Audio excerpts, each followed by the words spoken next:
Good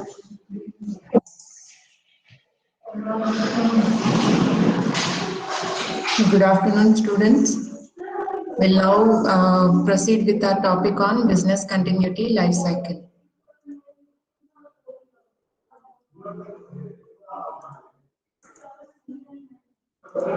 Can you see this? Yes, ma'am. Okay.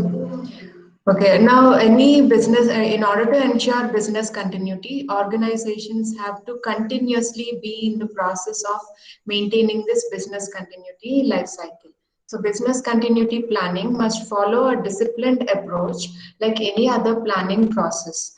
So, organizations have to dedicate specialized resources in order to develop and maintain these business continuity plans, because information availability is very important for any organization, and consequences of downtime I have already explained. It may result in the loss of reputation to an organization, revenue losses, man-hour losses, productivity losses, okay, business loss. All these are various repercussions of the information unavailability. So in order to ensure business continuity by making the information highly available, it has to follow, any organization has to follow a life cycle of steps. Now, from the conceptualization to the realization of business continuity plan, a life cycle of activities can be defined for the business continuity process. So what are the 5 stages in this business continuity process? Establishing the objectives, analyzing, designing and developing, implementing, and finally training, testing, assessing, and maintaining it. This is an ongoing process in any organization. It doesn't come to a dead end, but it is an incrementally, iteratively ongoing process. And that is represented by a figure like this, to represent that it is a cycle of steps that have to be taken up and renewed frequently. The business continuity plans have to be renewed frequently. It is not that once it is implemented, the people can rest. They have to continuously be in this process in order to ensure information availability. Now, what are the steps that are involved in establishing the objectives? While establishing the objectives for business continuity, first they have to determine on the business continuity requirements. So what are the business continuity requirements? What should be the time in duration which should ensure the information availability, and where the downtime can be allowed,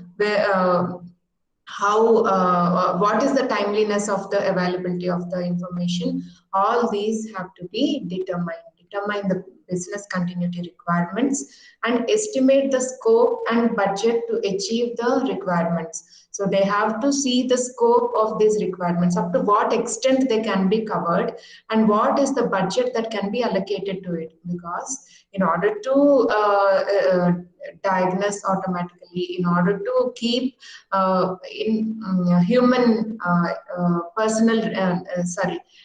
technical personnel available in order to repair the failures, or in order to take the backup, in order to preserve the archives. For all this, budget is required, right? So it has to estimate under this stage. The organizations have to estimate the scope as well as the budget to achieve the requirements that have been identified in the previous step. That is determining the business continuity requirements. Now, after estimating the scope and budget, they have to select a business continuity team, one team dedicated completely to ensure the business continuity, that includes subject matter experts from all areas of the business, whether internal or external. And this team should contain subject matter experts which belong to every domain of the business. It is not that a specialist in one particular subject can be involved in this task, but this team should have different kinds of expertise from all areas of the business, whether they are internal to the organization or external to the organization, so that they will see what would be the importance that can be associated to the data, so that they can decide on what should be the frequency of backup, which data should be archived, for how much amount of time it should be held in the archives, and when it can be disposed, and what are the regulatory terms and policies that should be associated with data. In order to come to a conclusion on all these aspects, all the all domain experts in the business are required to be in the business continuity team. And also we have under this stage, they have to create the business continuity policies and terms which clearly state how the business continuity can be ensured by the for the organization. That have to be clearly stated. And then the next stage is the analysis step, where they collect the information on data profiles, business processes, infrastructure support, dependencies, and frequency of using business infrastructure. So they have to collect what kind of treatment that have to be given to the data. Deferred treatment, we already discussed that. Deferred treatment have to be given to data. Some data should be maybe highly important, some data may be moderately important, some data can be simply archived, some data should be available in primary access, some data should be available, may be available in secondary access. So based on the importance of data, data have to be given a deferred treatment by understanding the profiles of that piece of data. So collect the information on data profiles, business processes associated with that data, and what business processes are directly linked with that data and indirectly depending on the data, and the infrastructure support that is required, and the dependencies and the frequency of using this business infrastructure. Everything has to be analyzed crystal clearly so that they can further move with this cycle. Conduct a business impact analysis. If at all a disaster has occurred, then what would be the impact of that on the business will indicate the business impact analysis. So the information unavailability may lead to some severe impacts on the business.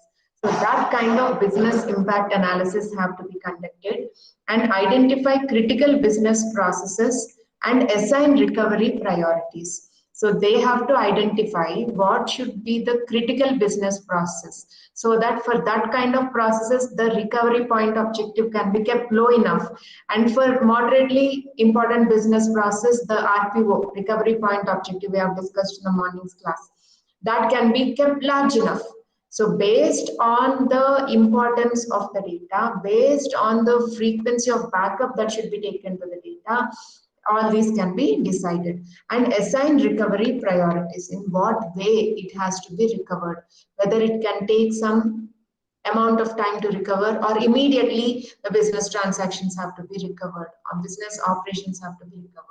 That has to be identified, which are very critical to the organization, which are moderately critical to the organization, that have to be demarcated clearly in order to give them that amount of, in order to give them that much treatment of business given a deferred treatment to ensure the business continuity. Now perform risk analysis for critical functions and create mitigation strategies. So they have to perform further any risk analysis for critical function. If at all a component related to that critical function has failed, then what would be the risk associated with that for the business, for the organization? That kind of risk analysis has to be made, and create mitigation strategies. In what way that risk can be brought down, in what way that risk can be reduced. That mitigation strategies also have to be created with each component of risk analysis that is made. And perform cost benefit analysis for available solutions based on the mitigation strategy. So what should be the cost that has to be put in, and what can be the benefit that can be reaped out of that cost that is invested.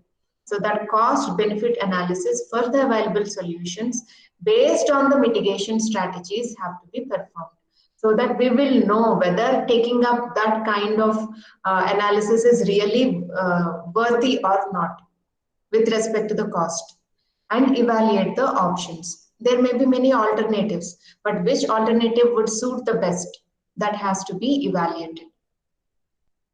And then the next stage is design and developing. Now define the team structure and assign individual roles or responsibilities. Now within the team, having multiple subject matter experts, assign each of them their individual roles and responsibilities. For example, different teams are formed for activities such as emergency response. In case of emergency, which part of the team should react? To perform the damage assessment, which part of the team should react?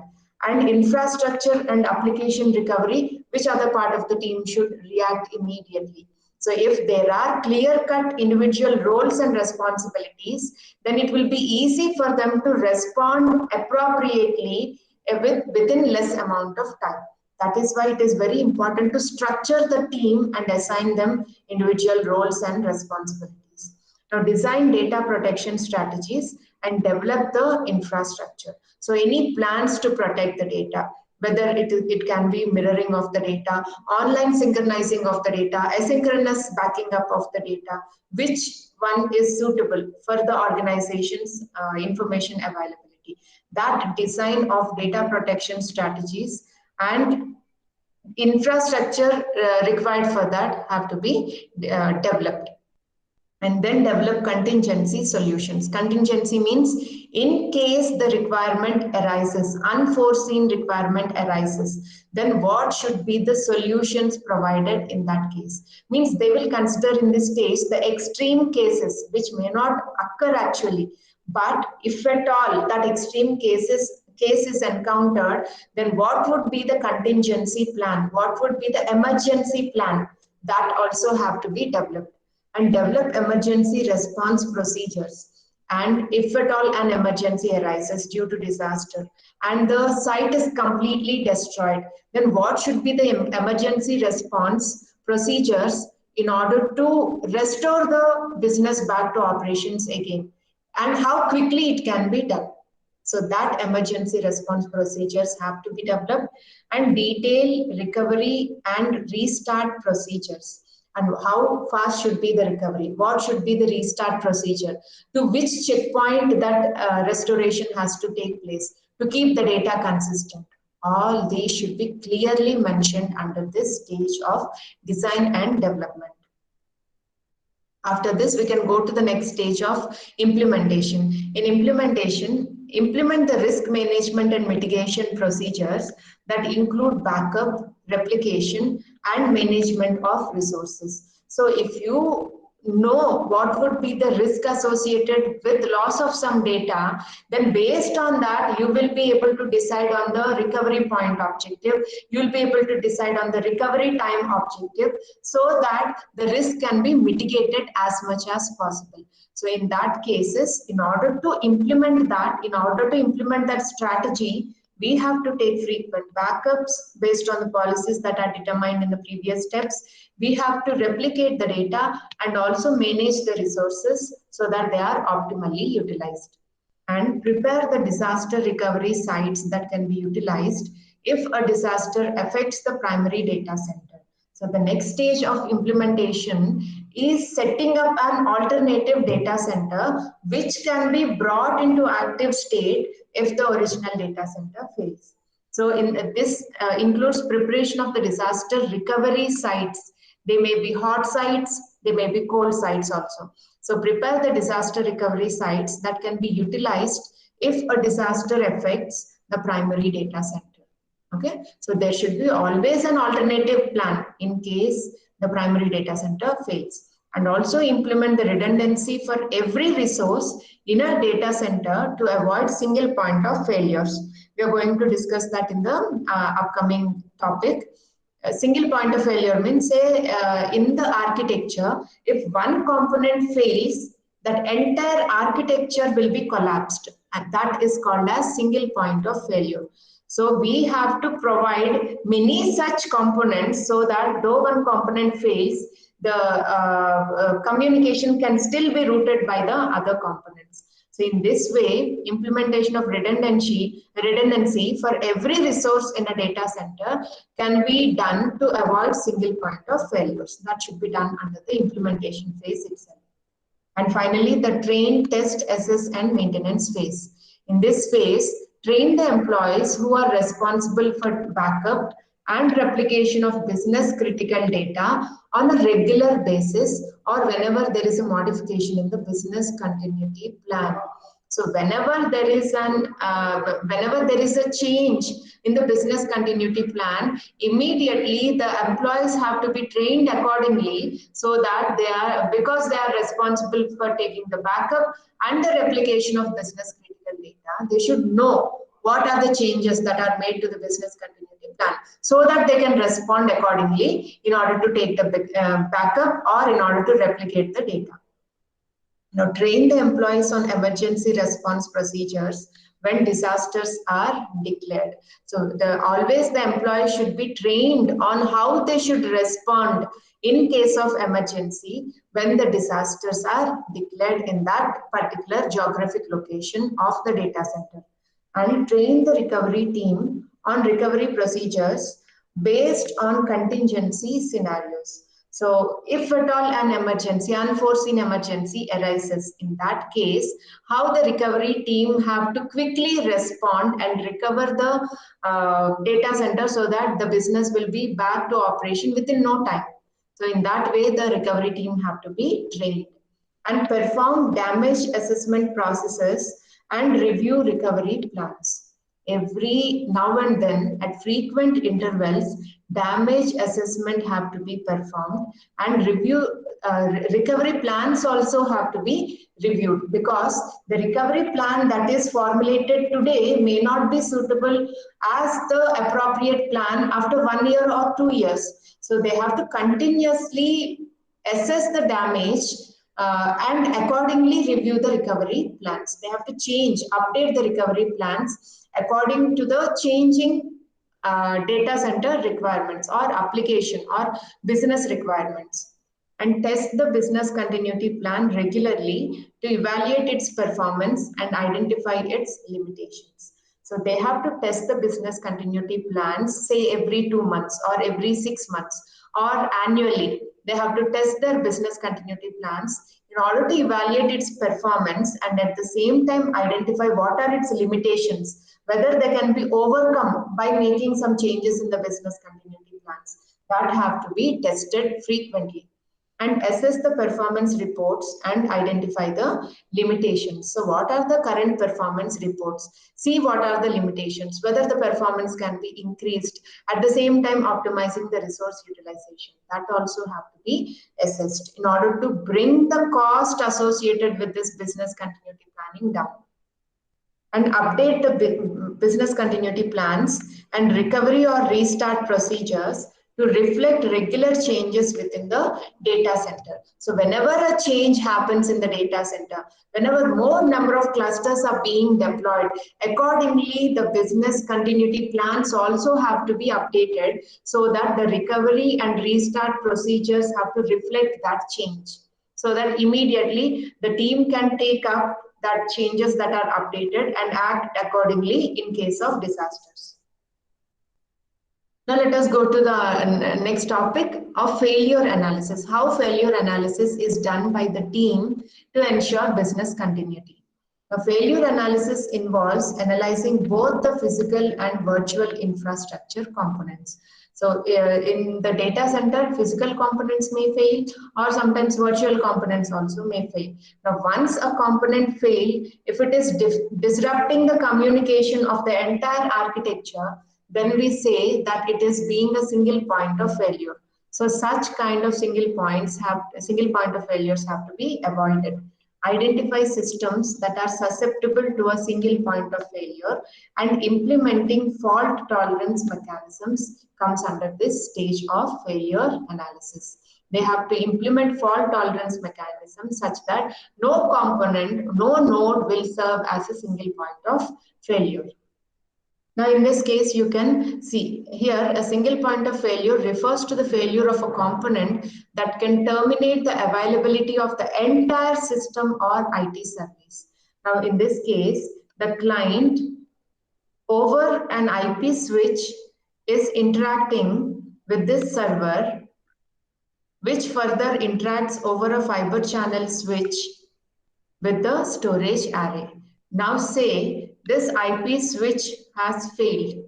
This entire communication is collapsed. Now if a server fails, there is no mediator between the client and the storage array. If an FC switch fails, the data transfer between the storage array and the server stops, so that the server can't serve the client request.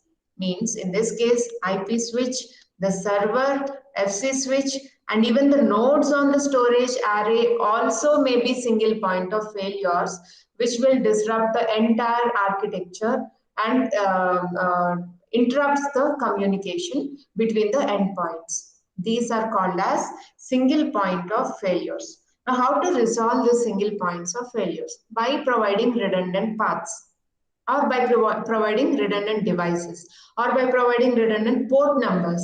Now, to mitigate the single points of failure, means to reduce the single points of failure, systems are designed with redundancy everywhere. Second, third, fourth alternatives are given, such that the system fails only if all the components in the redundancy group fail.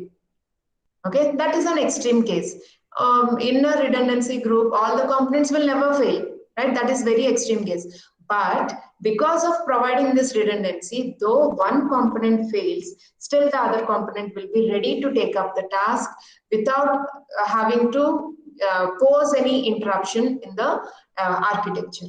Now we can see here the client is interacting over an IP network, and here instead of one IP network, we are configuring the architecture with redundant networks, so that though one IP network fails, still the other IP network will be available to route the requests.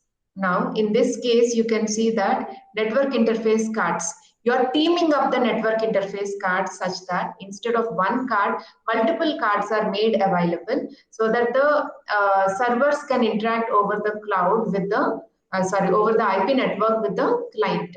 And on this side, you can see redundant host bus adapters.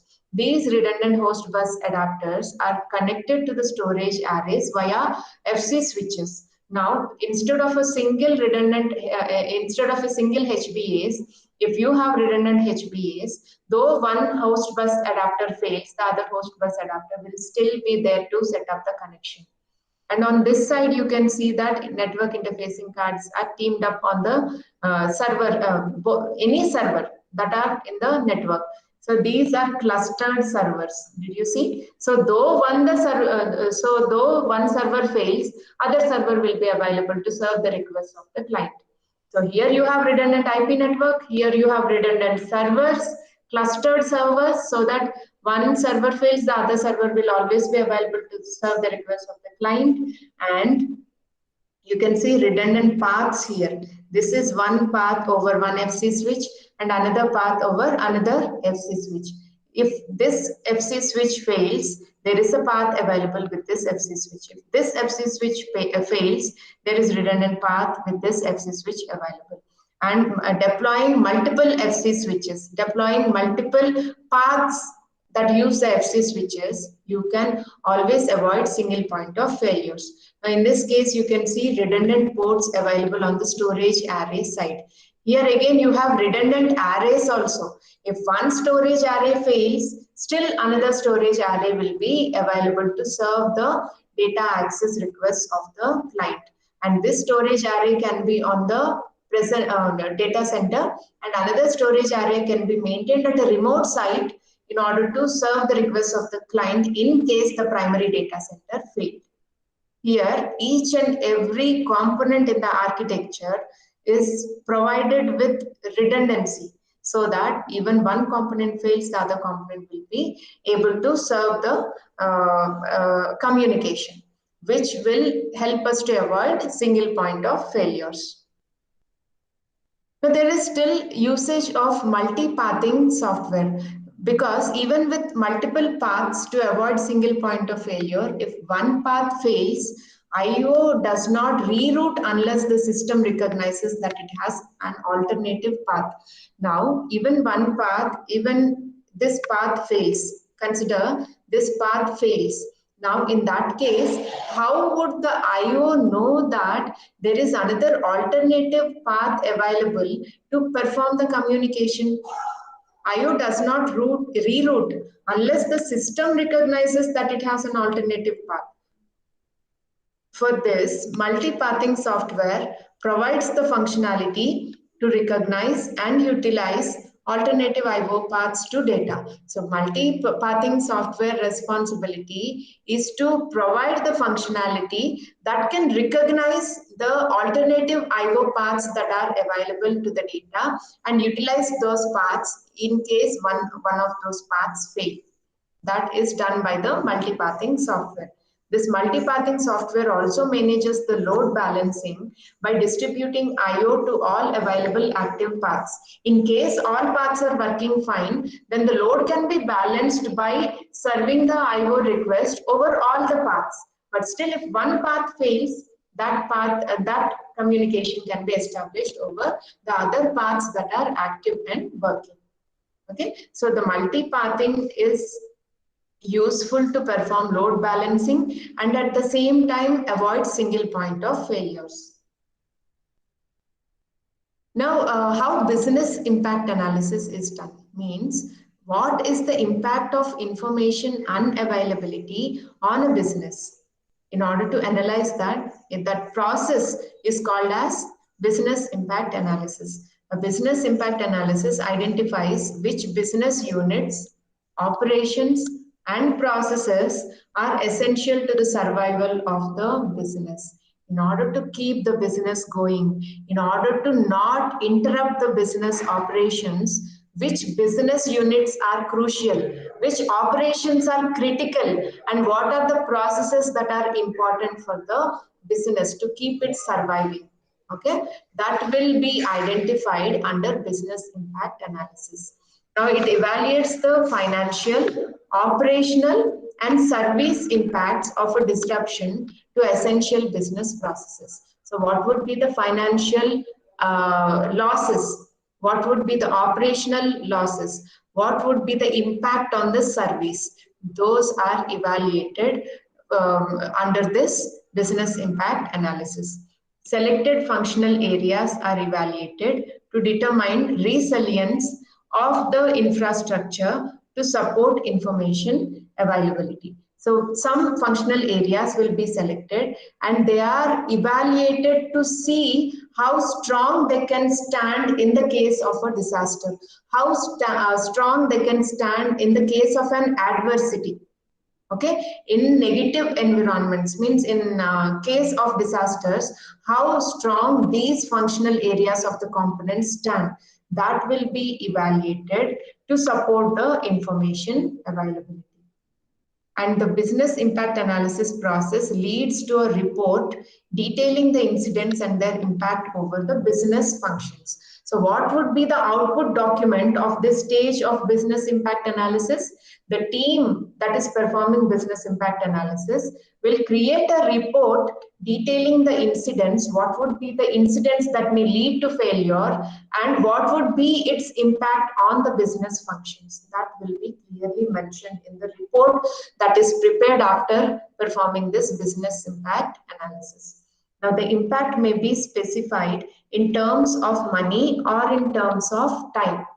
That also we have seen consequences of downtime, right? The impact of failure on any business, it can be in terms of monetary, means it can be in terms of money, or it can be in terms of time, man hours lost, productivity, means machinery time that is lost, or that is how it can be in terms of time. So it may result in loss of money or it may result in loss of time also. So that is how the impact is calculated. And based on the potential impacts associated with downtime, businesses can prioritize and implement countermeasures to mitigate the likelihood of such disruptions. Now, because they understood what would be the potential impacts associated with the downtime, what would be their influence on the business, businesses can now create a priority list and implement countermeasures, means implement alternatives, implement some solutions to mitigate the likelihood of such disruptions caused by disasters. Now, a business impact analysis includes the following set of tasks. What are they? Determine the business areas where it would be affected by the disaster, and for each business area, identify the key business processes critical to its operation so that they can focus more on those processes in the case of disaster to quickly recover and restore the operations. And determine the attributes of the business process in terms of applications, databases, and hardware and software requirements. So what are the attributes, parameters that are associated with the business process in terms of which application, which database, which hardware component or software are associated with the business process that have to be determined. And estimate the costs of failures for each business process. What would be the cost of failure associated with each business process that have to be estimated. Say if this business process fails, these many man hours will be lost. If this business process fails, this much of productivity will be lost. If the third business process fails, this will be the loss in the revenue. So that cost of failure have to be estimated. Then calculate the maximum tolerable outage and define RTO and RPO for each business process. So how much loss a business can tolerate out of a downtime or out of an outage. So that has to be calculated, and recovery time objective and recovery point objective have to be decided. We have discussed about this in the previous class. The recovery time objective and the recovery point objective, the checkpoint to where the data have to be recovered and how much time can be allowed before a process can be repaired and restored.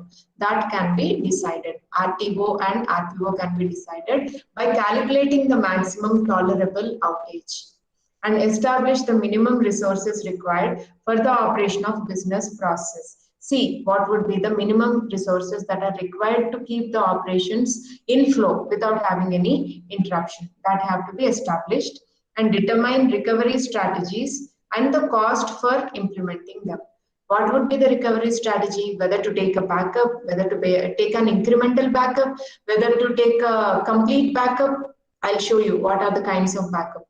So what type of backup has to be taken, whether a backup has to be taken or an archive has to be made based on the recovery strategy, based on the frequency of the backup that should be taken. Business recovery, based on the business priorities, this business recovery strategies can be made. First, determine the recovery strategies and cost for implementing them. Okay, so if the recovery backup has to be taken full, then more storage space is required. If an incremental backup has to be taken, lesser storage space is required. If a cumulative backup has to be taken, still more lesser space is required. So based on the type of recovery that is planned, the cost for implementing also have to be determined. And optimize the backup and business recovery strategy based on business priorities. So what are the priorities? Which business process is of high priority, which is of low priority, which is of moderate priority. So based on high priority, frequent backups may be taken. Based on low priority, the entire data may be archived. So based on the data priorities associated with the business, the backup and business recovery strategies have to be optimized so that they need not waste the space in simply taking the backups where the information is not much important. And analyze the current state of business continuity readiness and optimize future business continuity planning. So what is the current state? Whether it is prepared to face the disaster. If not, how to optimize the future business continuity plans so that the repair and restoration can be done very quickly so that it doesn't interrupt the business operations. In that way, every now and then, the current state of the business continuity readiness have to be assessed and based on that, the future business continuity planning have to be optimized. Now, what are the business continuity technology solutions? After analyzing the business impact of an outage, designing the appropriate solutions to recover from a failure is the next important activity. Okay, now the business, what would be the impact of a downtime on business, that is analyzed. Now, the next important step is to design the appropriate solutions in order to recover if at all a failure has occurred. Okay, so for that, one or more copies of the data are maintained using any of the following strategies so that the data can be recovered or business operations can be restarted using an alternative copy. So how is that maintained? What kinds of alternative mechanisms are provided to recover the data back? For that, either we can take a backup, or we can perform a local replication, or we can perform a remote replication. So what is backup? What do we mean by backup? Data backup is a predominant method of ensuring data availability.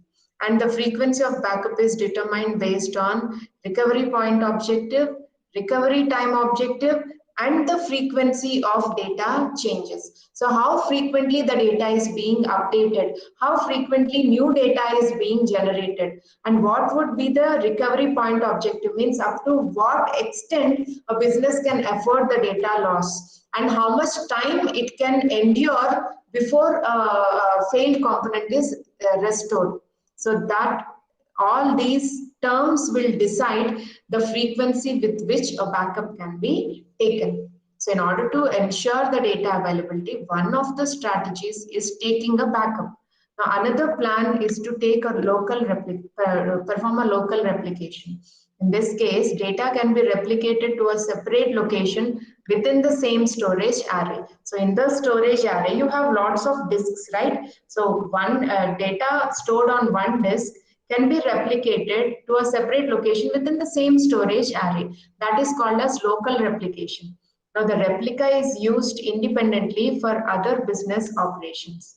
Maybe it may be used to serve the data, or for accessing the data. The original copy as well as the duplicate copy also will be used so that they can share the load. That is one advantage.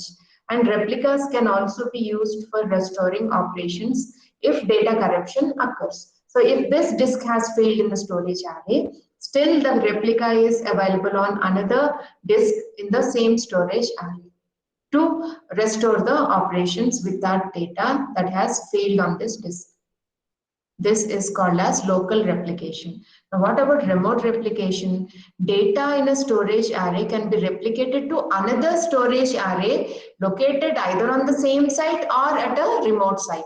So in local replication, you take two disks from the same array, but in remote replication, you take a data in a storage array can be replicated not within the same storage array, but a different storage array located at a remote site. Now, if the storage array is lost due to a disaster, business operations can be started from the remote storage array itself. So the remote storage array will be available to serve the information in case the primary storage has failed.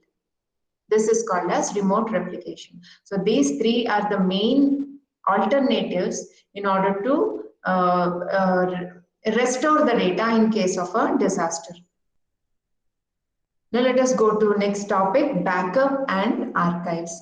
How a backup can be taken, when an archive can be made, when the archiving of data can be made.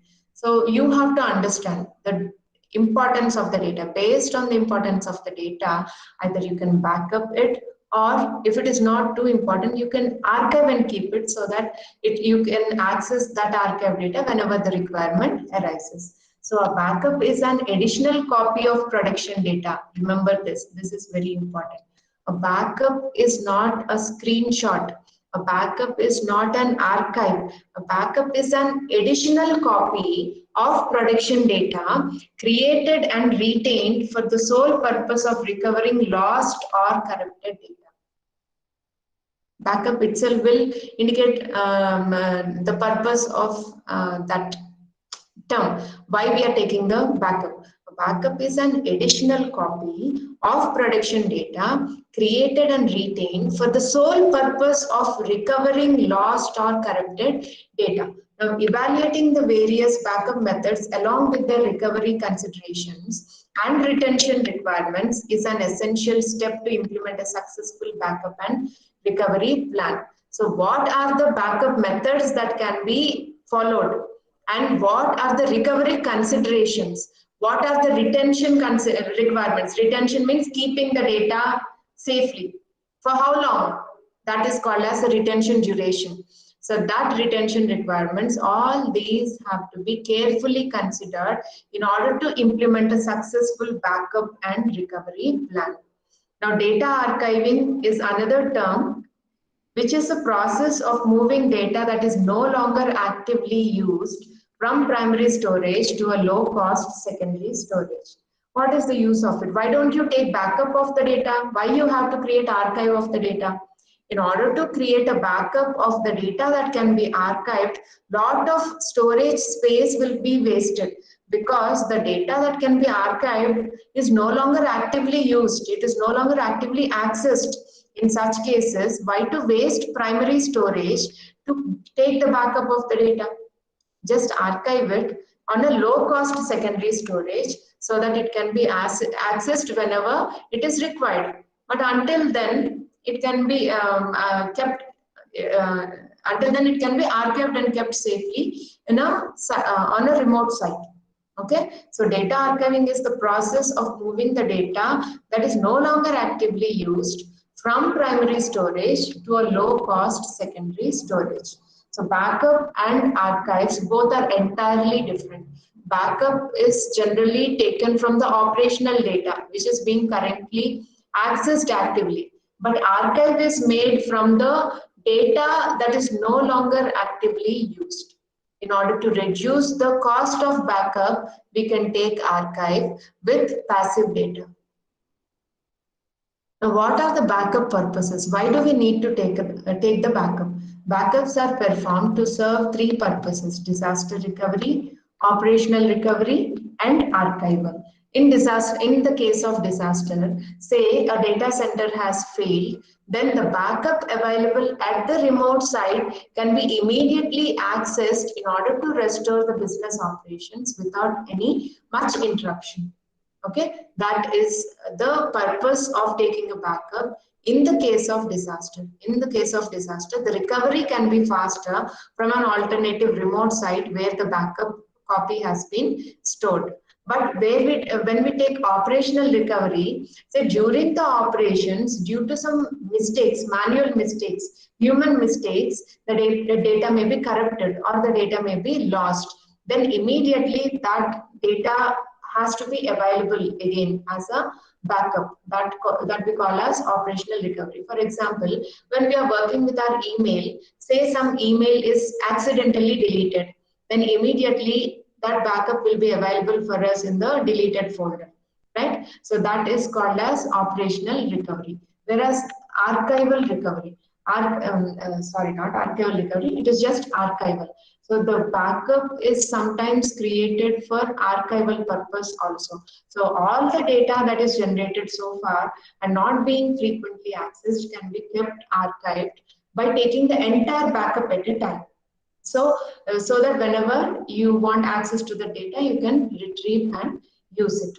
That is for archival purpose. So in the case of a disaster, to recover the data back, in case of an operational error, to recover the data back, and in case when we archive it, if you want to recover it back. For all these backups in all these scenarios, backup can be used.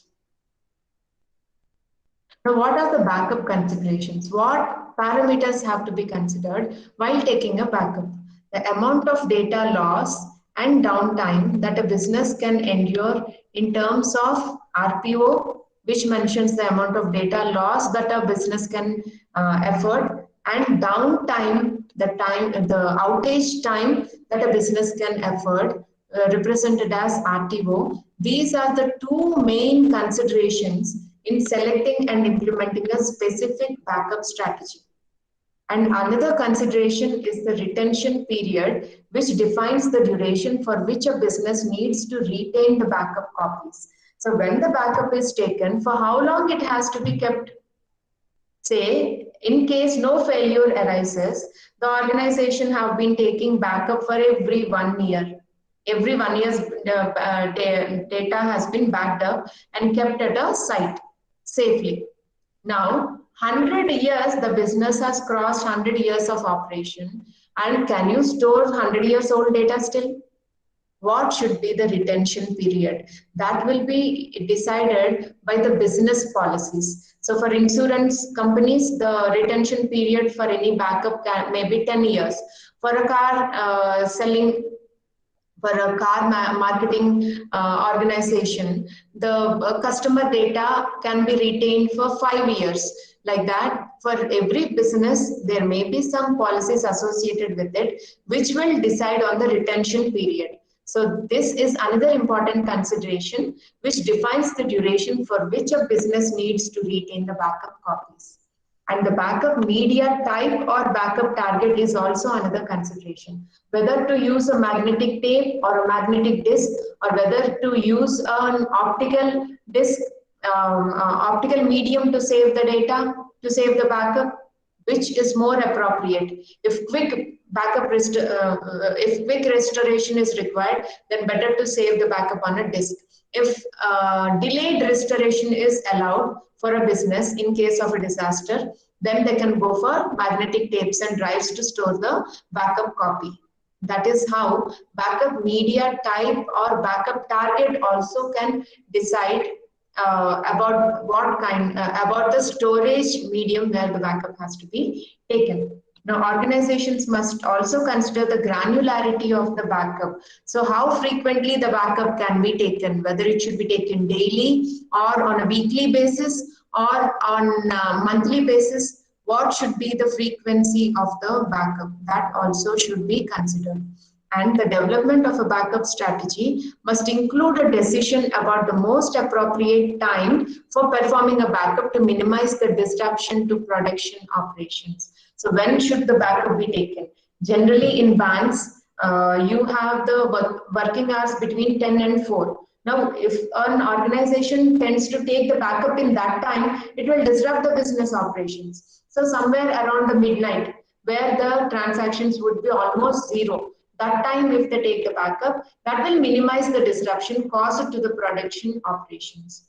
That is why the development of a backup strategy must include a clear decision about the most appropriate time for performing the backup, whether it is at midnight or whether it is immediately after the business hours or whether it is early hours of the business, when at what time the backup should be taken. That has to be clearly decided. And the file size and number of files also influence the backup process. So if the file size is larger, then it is easy to take the backup. Remember, large number of small files, again small number of large files. If you take a backup of small number of large files, the time taken to take the backup is faster. But if you take large number of small files, the time taken for taking the backup is larger. I'll repeat this again. If there are small number of large files, backup duration will be faster. Taking the backup will be faster. But if you take large number of small files, taking the backup will take long time. Okay, so the file size and the number of files also influence the backup process. Now, what should be the backup granularity? How frequently the backup has to be taken? Important question, students. You have to clearly understand this topic. It's easy also to understand. Backup granularity depends on business needs and the requirements of RTO and RPO. How much data loss a business can afford, how much time a business can afford to be, a business can afford the non-availability of the data, non-availability of the information. These two form these RTO and RPO parameters. So this RTO and RPO together will help to decide the backup granularity for any business.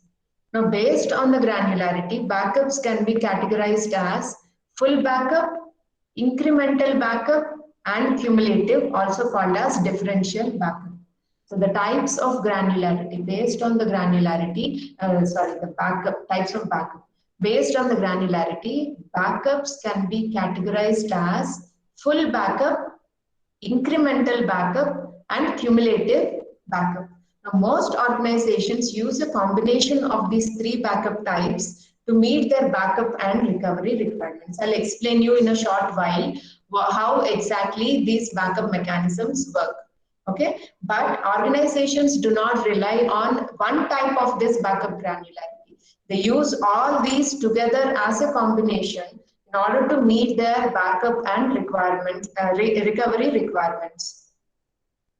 Now, this figure will show you how different backup granularity levels exist. In this case, in the first case, you can see here a full backup is being taken. Means a backup, when it is taken on Sunday, again, all this week's data, newly added data or updated data, that backup is again taken. Again, full backup is taken on the next Sunday.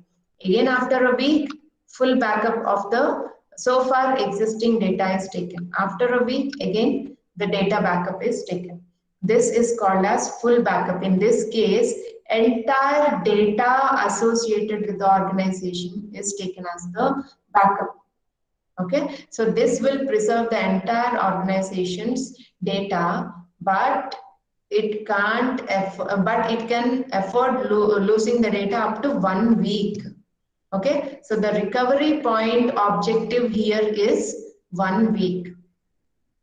Got it? So when we take incremental backup, in this case, on Sunday, a backup is taken. Now on Monday, when some updation happens or some new file is added, only that day's backup is taken.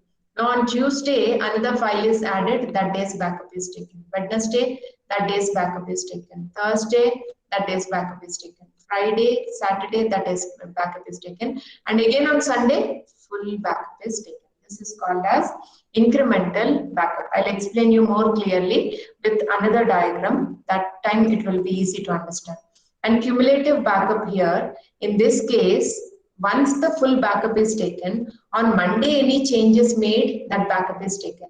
On Tuesday, Monday as well as Tuesday's backup is taken. On Wednesday, Monday, Tuesday and Wednesday's backup is taken. On Thursday, all the previous 4 days backup is taken. On Friday, all the previous 5 days backup is taken. On Saturday, all the 6 days backup is taken. And on Sunday, only Saturday's backup is taken. Did you understand the difference between incremental backup and cumulative backup? In incremental backup, every day's change is taken as a backup separately. And when the next backup is taken, all these incremental backups are combined and one single backup is taken. But in cumulative backup, because Saturday has all the changes that have been made throughout the week, on Sunday, while taking the backup, it just uses the Saturday's copy to take the backup rather than using the entire week's backup. Okay, this is called as cumulative backup. Now, full backup is a backup of the complete data on the production volumes. That entire data of the organization will be taken as the backup. That is called as full backup. Now, a full backup copy is created by copying the data in the production volumes to a backup storage device. Whatever is the backup media, you have to first focus on how the copy of the backup is taken. Here, a full backup copy is taken by creating a copy in the production volumes to a backup storage device. Now, it provides a faster recovery, but requires more storage space and also takes more time to backup. Why is it so? Now, in this case, if another backup has to be taken on the second week, entire data have to be backed up once again. And on the third week, again entire backup have to be taken. So it wastes the storage space and at the same time to recover also it has to recover the entire data back. Not only the weekly changes that have happened in the middle, but it has to restore the entire copy of old data also. That is why it wastes the storage space, and at the same time it will also take more time to restore the data in case of a disaster. Now, incremental backup copies the data that has changed since the last full or incremental backup. So, before day, what is from the day before to today, what is the change that has been made? Only that will be taken as backup in incremental backup, and if no change has occurred, then it will take only the previous day's backup as it is. Now, whichever has occurred more recently, that it will consider. Now, this is much faster than a full backup because it is not taking the entire backup, but it is taking only the change that has happened as the backup. So, this is much faster than taking a full backup because the volume of data backed up is restricted to the changes, to the changed data only rather than the entire data, but takes longer to restore. Why it takes longer to restore? Now, when you are restoring the data on Sunday, it has to restore all the changes that have been made throughout the week. That is why it takes much longer time. But in cumulative backup, it copies the data that has changed since the last full backup. So every day, here one change has occurred. On the next day, another change has occurred. Now the previous days and this day's backup is also taken. On the third day, all the 3 days backup is taken, right? That copies the data that has changed since the last full backup. Now, this method takes longer than incremental backup, but is faster to restore. Why is it faster to restore?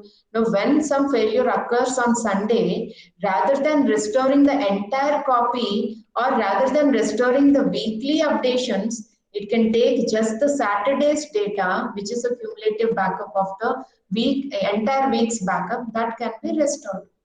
Rather than going through Monday data, Tuesday backup, Wednesday backup, Thursday backup, it can just refer to Saturday backup, which is an accumulation of all the backups that happened in the entire week. So that can be taken to restore the data.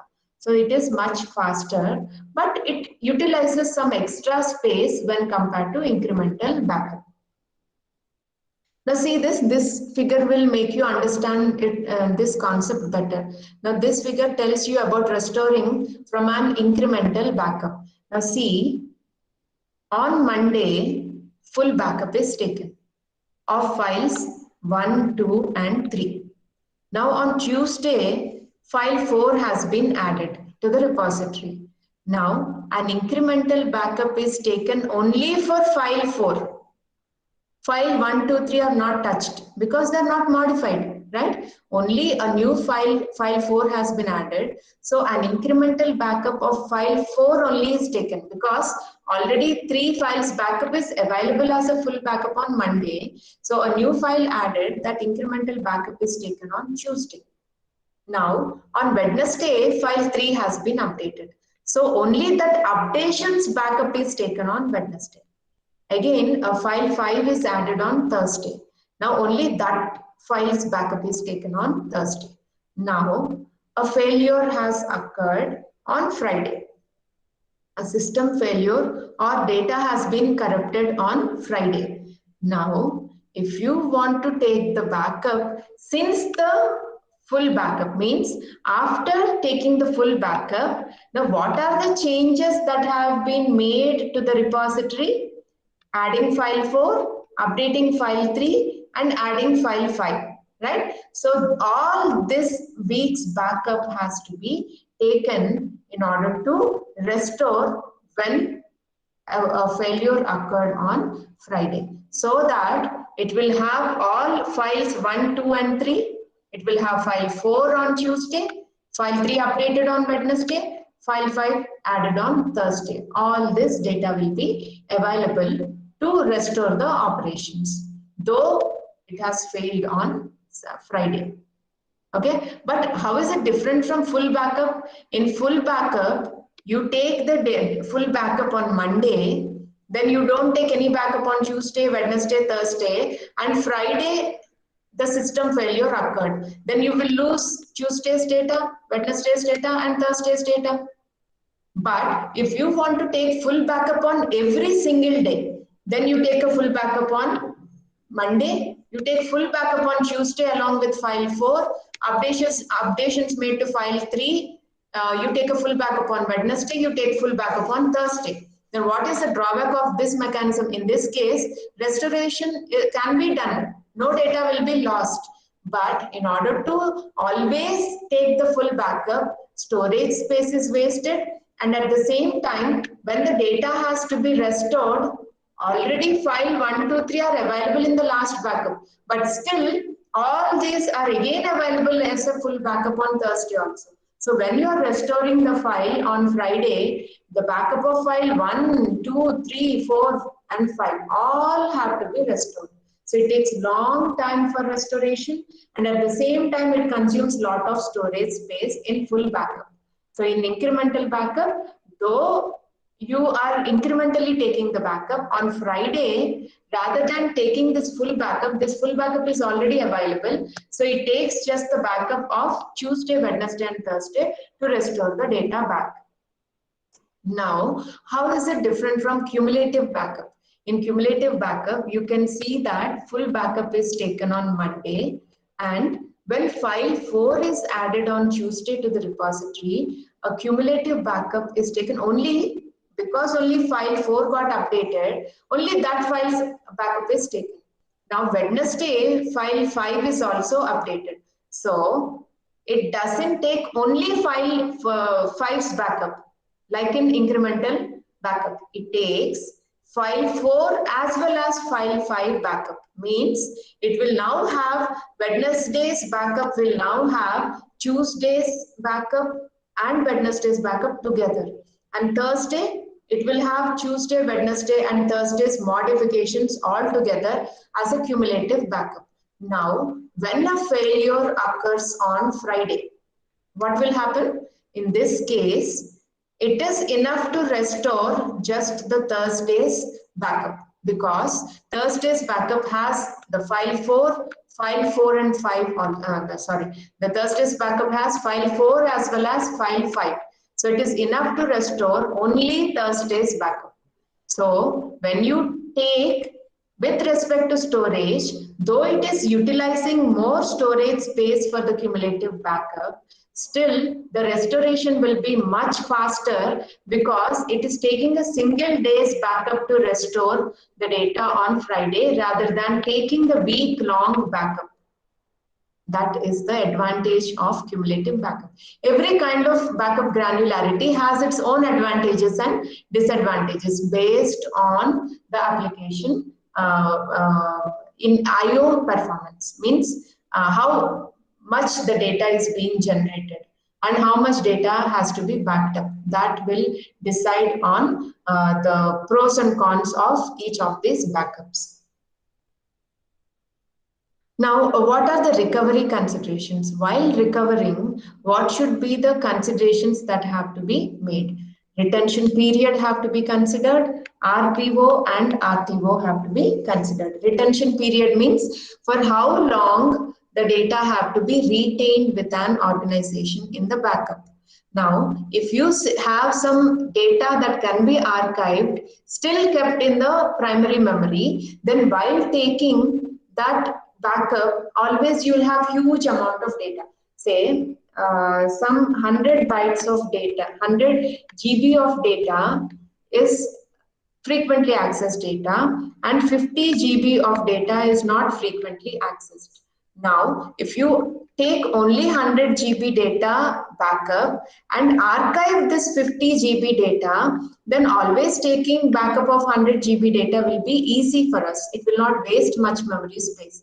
But if you keep that archivable data also in the primary memory, then always taking 150 GB data's backup will be wasting the memory space, storage space, right? So the retention period matters a lot while taking the recovery considerations. So for how much amount of time the data have to be retained with the organization, that have to be clearly mentioned so that we can decide on which data can be backup, which data backup can be taken, and for which data it can be archived. And also the recovery point objective, up to what extent the data loss can be afforded by the organization, and up to what time the downtime can be afforded by the organization. All these play an important role in deciding the recovery strategies. Now, what are the backup methods that we have? There are different types of backups. There are two types of backups called as hot backup and cold backup. Hot backup and cold backup are the two methods deployed for a backup. They are based on the state of the application when the backup is performed. So whether it is taken as a hot backup, whether it is taken as a cold backup, it is decided on the state of the application when the backup task is being performed. In a hot backup, the application is up and running with user accessing their data during the backup process. See, this is very important. Say, if the backup is being taken after the business hours without disrupting the business, then we can call it as a cold backup. But when the business transactions are happening during the business hours, if the backup is simultaneously being taken, then we call it as hot backup. But after the business hours, if we are taking, then we call it as cold backup. Means if you take the backup when the business transactions are being performed, then we call it as hot backup. Means when the application is up and running with user accessing the data during the backup process, then we call it as hot backup. This method of backup is also referred to as online backup. The backup is being taken online when the business is still running during the business hours. If you are trying to take the backup without interrupting the business cycles, then we call it as hot backup, and sometimes also called as online backup. Now, a cold backup requires the application to be shut down completely during the backup process. So when the backup is being taken, if the application is completely shut down and the backup is taken, then we call it as cold backup. This method is also referred to as offline backup because the business transactions application is not up and running. It is completely shut down. It is made offline in order to take the backup. So it is called as cold backup. Now, what is the backup architecture? How does the architecture to take when the components that are attached to the main architecture to take a backup? A backup system commonly uses the client-server architecture with a backup server and multiple backup clients. So even the backup architecture has a client-server mechanism only. There you have backup server and multiple backup clients. Now, the backup server manages the backup operations and maintains the backup catalog, which contains information about the backup configuration and backup metadata.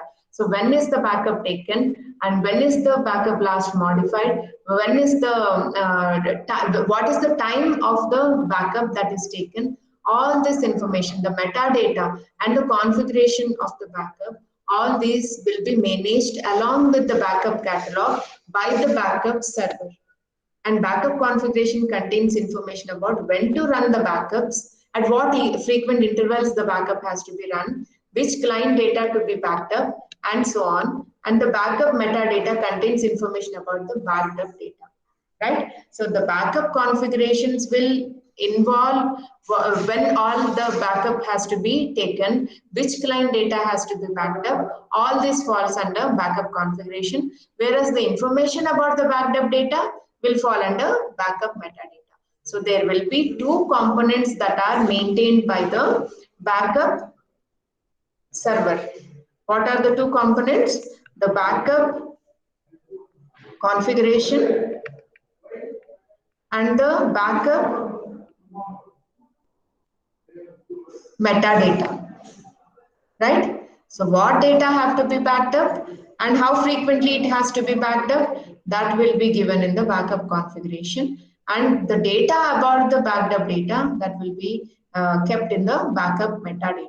Those two will be held by the details will be held by the backup server. Now, the role of a backup client is to gather the data that is to be backed up and send it to the storage node. So what does the clients do in this client server architecture? Backup client dedicated for taking the backup will gather the data that has to be backed up and send it to the storage node where the backup copy have to be stored. It also sends the tracking information to the backup server. And the tracking information means how frequently the backup is being taken. That signals will be again sent back to the server to report that backup is being taken at appropriate intervals. Now the storage node is responsible for writing the data to the backup device. You know that. And storage node also sends tracking information to the backup server. And in many cases, the storage node is integrated with the backup server and both are hosted on the same physical platform. The backup server and the storage node also can be hosted on the same physical platform. And a backup device is attached directly or through a network to the storage node's host platform.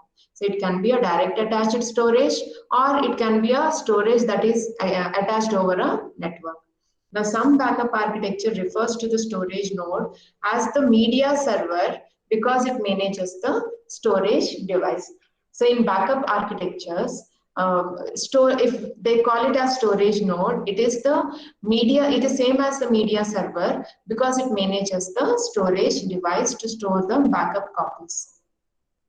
Now this is how the backup architecture looks like. Here the application server or the backup client will send the backup data to the storage node and at the same time reports about the tracking information to the backup server. Now this storage node again sends the tracking information to the backup server, which also maintains the backup catalog, which has the information about which data has to be archived, which data has to be taken a backup of, and how frequently the backup has to be taken, whether weekly or daily the backup, or every 1 hour the backup has to be taken. That information will be held by the backup server. And the storage node will save the backup data on the actual backup devices. Again, they are storage arrays only, where they store the data, but the data is in the form of a backup rather than the actual data. Now, the backup software provides reporting capabilities based on the backup catalog and the log files. So the backup software is responsible to provide all the reporting capabilities based on the backup catalog and the log files where the backup information is stored.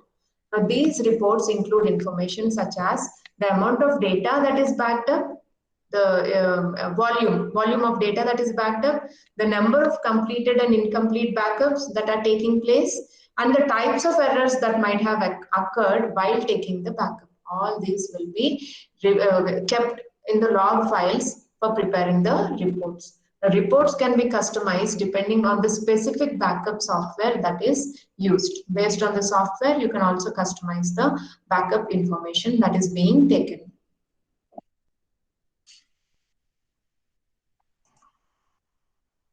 Are you able to follow, students?